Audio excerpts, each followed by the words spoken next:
गेल्या आपल्या व्हिडिओत आपण काही विषयांवर बोललो, त्या म्हणजे अडचणी जे शेळी पालन उद्योगात आपल्याला जे चॅलेंजेस पाहायला मिळतात त्याच्यावर जर आपण काही उपाय शोधले किंवा त्याच्यावर आपण यशस्वीपणे मात केली तर आपण शेळी पालन हा व्यवसाय खूप चांगल्या पद्धतीने करू शकतो आणि त्याच्यातनं एक चांगला नफा कमवू शकतो।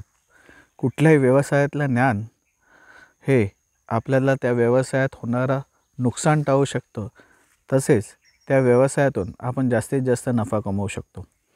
शेळी पालनातला मागील व्हिडिओनंतर माझ्या मित्राशी चर्चा करताना त्याने मला सांगितलं की ठीक आहे, बरेच सारे अडचणी आहेत किंवा बरेच सारे चॅलेंजेस आहेत, पण अशी कशी तयारी करावी जेणेकरून आपण शेळी पालनामध्ये चांगल्या पद्धतीने किंवा कमीत कमी अडचणींना तोंड देत त्याच्यात यशस्वी होऊ। बरेचदा आपण शेळी पालन व्यवसाय सुरू करताना काही तयारी आपली चालू असते। यूट्यूबवर अनेक सारे व्हिडिओ बघणं, सोशल मीडियावर अनेक सारे व्हिडिओज बघणं, पण त्याच्यात एक मुख्य गोष्ट म्हणजे की प्रत्येक व्हिडिओत दिलेली माहिती ही पूर्णतः सत्य नसते किंवा अर्धसत्य असते म्हटलं तरी चालणार आहे। त्या माहितीच्या आधारे फक्त त्यातलं अर्थशास्त्र समजून भरपूर सारा नफा कमवायच्या उद्दिष्टाने आपण जर या शेळी पालनात पडलो तर नफा बाजूला राहून आपल्याला तोटा सहन करायची वेळ येऊ शकते आणि अशी अनेक शेळी पालकांवर वेळ आलेली आहे। मागच्या व्हिडिओमध्ये मी सांगितलं की शेळी पालन हा व्यवसाय जर आपल्याला करायचा असेल तर मालकाच्या भूमिकेत न राहता शेळी पालक या भूमिकेत राहून जर केलात तर आपण नक्कीच नफा कमवू शकू। नमस्कार, मी मनोज।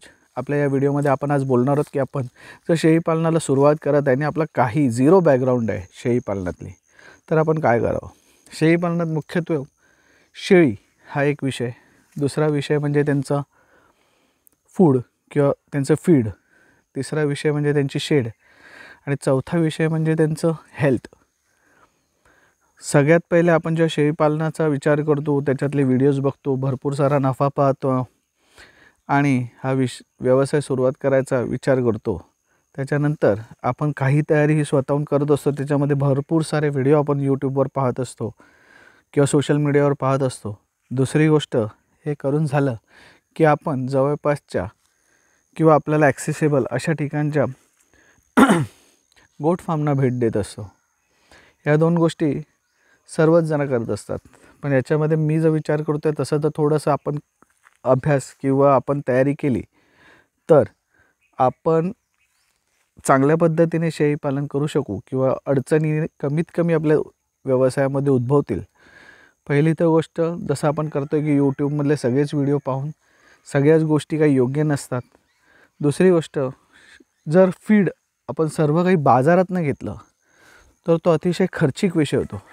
त्याच्यामुळे आपण आपल्याकडे असलेल्या क्षेत्रामध्ये जर चारा उगवला तर त्या कारणे आपला होणारा खर्च हा आटोक्यात येतो आणि उद्या शेळी पालनामध्ये बोकडांची विक्री किंवा शेळी जी काही विक्री करून येणारा पैसे आहेत त्याच्यामध्ये आपल्याला नफ्यारूपी काही पैसा उरू शकतो।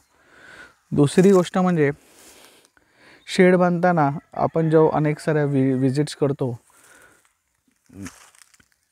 शेळी पालकांना किंवा गोट फार्म्सना, त्या आपण त्या शेड्स पाहत असतो, त्यांच्या आधारे आपण शेड बनवतो। सगळ्यात महत्त्वाची गोष्ट म्हणजे 1-2 तासाची विजिट किंवा 4 फार्म्सना विजिट देऊन आपल्याला पूर्ण कल्पना येत नाही। तर आपण हे सगळं तयारीबरोबर जर एखाद्या गोट फार्मवर 15 दिवस, महिनाभर जर राहू शकलात आणि तिकडचे ह्या 15 दिवस, महिनाभरातली सगळ्या ॲक्टिव्हिटीमध्ये जर तुम्ही सहभाग घेतलात तर आपल्याला अधिक चांगल्या पद्धतीने या व्यवसायाची कल्पना येईल। दुसरी गोष्ट म्हणजे हे सगळं करताना आपले 3 विषय झाले। शेड बांधण्याची सुद्धा आपण अनेक जेव्हा विजिट करतो तेव्हा माच पद्धती ही सगळ्यात योग्य पद्धत आहे, जेणेकरून जो दमटपणा आहे शेडमधला तो कंट्रोलमध्ये राहतो आणि शेळींना कुठलीही हेल्थ रिलेटेड प्रॉब्लेम्स होत नाहीत। आणि सगळ्यात मोठी गोष्ट म्हणजे हा बऱ्याचदा आपण या गोष्टीकडे दुर्लक्ष करतो की शेळीची हेल्थ, लसीकरण हे सगळे पुस्तकी गोष्टी जरी असल्या तरी अनेक साऱ्या अशा अडचणी असतात ज्या शेळी पालकाला पाहाव्या लागतात। आजच्या तारखेला आज फार्मवर तुमच्या जर एक डॉक्टरची विजिट झाली तर कमीत कमी 300 रुपये ते 500 रुपये खर्च येतो. बरं, प्रत्येक वेळी हा डॉक्टर तुमच्या वेळेला उपलब्ध होईल असं नाही, तो त्याच्या वेळेप्रमाणे तुमच्याकडे येत असतो. त्याच्यामुळे जर आपण या विषयामध्ये थोडंसं लक्ष घालून या विषयामध्ये थोडे काही स्किल्स जर आपण आत्मसात केल्या, जसं इंजेक्शन देणे, प्रायमरी जे मेडिसिन्स आहेत त्याची माहिती, इंट्राव्हेनस फ्लुइड्स वगैरे देण्याच्या पद्धती, तर हे करण्यासाठी जर आपण आपल्या जवळील पशु अधिकारी जे आहेत त्यांचं काही महिने सहाय्यक म्हणून जर काम केलं त्यांच्या परवानगीने, तर आपल्याला होणाऱ्या व्यवसायामध्ये बराच फायदा होऊ शकतो.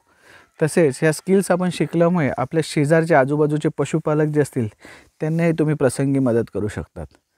धन्यवाद. जर तुम्हाला काही यातून माहिती हवी असेल तर नक्की कमेंट बॉक्समध्ये कमेंट करा.